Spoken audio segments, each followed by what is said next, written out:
शिवाजी महाराज जनता foundation Ameerpet की जानिब से छत्रपति शिवाजी महाराज की जयंती तकारीब का रिवायती जोशो खरोश के साथ इनेकाद अमल में आया। इस मौके पर एक रैली मुनज़्ज़म की गई जो अमीरपेट गुरुद्वारे से होते हुए धर्म करम रोड GMSC ग्राउंड पहुंची। इस मौके पर मरकजी वजीर जी किशन रेड्डी ने मेहमान खुसूसी शिरकत करके शिवाजी महाराज के मुजस्समे को गुलाय अकीदत पेश करते हुए उनकी खिदमात को भरपूर खिराज अकीदत पेश किया।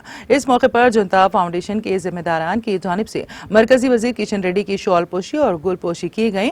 इस मौके पर ब्लड डोनेशन कैंप भी मुनक्कद किया गया जिसमें 200 से ज्यादा अफराद ने अपने खून का अतिया दिया।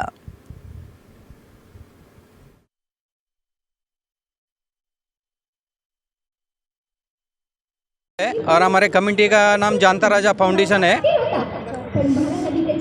जानता राजा फाउंडेशन अमीरपेट पंजागुट्टा हैदराबाद। और ये छत्रपति शिवाजी महाराज जन्मोत्सव पे हम लोग ब्लड डोनेट का प्रोग्राम रखे, उनको भी हमारे को अच्छा सहकार्य हुआ। बहुत सारे लोगों ने ब्लड डोनेट किया, वो फ्यूचर में किसी को भी काम आ सकता है और अच्छी तरह से प्रोग्राम सक्सेस हो गया।